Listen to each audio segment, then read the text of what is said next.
I'm Loveline Enrique. Subscribe, watch, and share my video.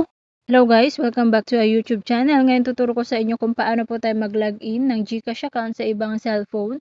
So dito yung una nating step para makapag-login tayo. Kailangan nyo muna mag-unregister sa dati nyong cellphone na ginagamit sa pag-login ng GCash.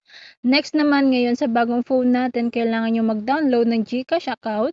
So ilalagay nyo po dito yung mobile number nyo para makapag-start kayo sa GCash. So, dito may marireceive po kayong 6-digit authentication code. Ilagay nyo lang po yung 6-digit code na na-receive nyo sa inyong GCash account number. Next naman, kailangan nyo pong i-open yung share location. I-on po natin yan. At ilagay nyo, pwedeng allow all the time, allow only while using the app, ask every time, don't allow.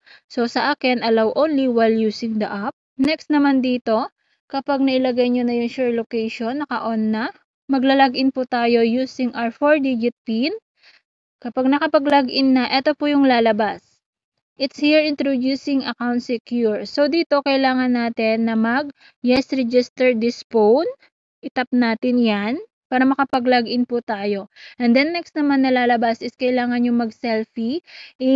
Harap yung mukha nyo, itapat nyo sa bilog para ma-verify na sa inyo nga talaga itong GCash account na re-register nyo dito sa bagong cellphone. And then next naman, kapag okay na, completed na po yung selfie, ito yung marireceive nyo. Congratulations, account secure ka na. So dito makikita mo kung saan nakalagin yung GCash account mo. So andito rin yung registered date. And then go to dashboard. So, eto na, naka-open na tayo at naka-login na tayo sa ating GCash account. So, ganun lang kasimple guys kung paano po tayo mag-login sa ibang GCash account sa ating bagong cellphone. So, ganun lang. Stay safe and healthy. God bless po. Sana po nasundan nyo.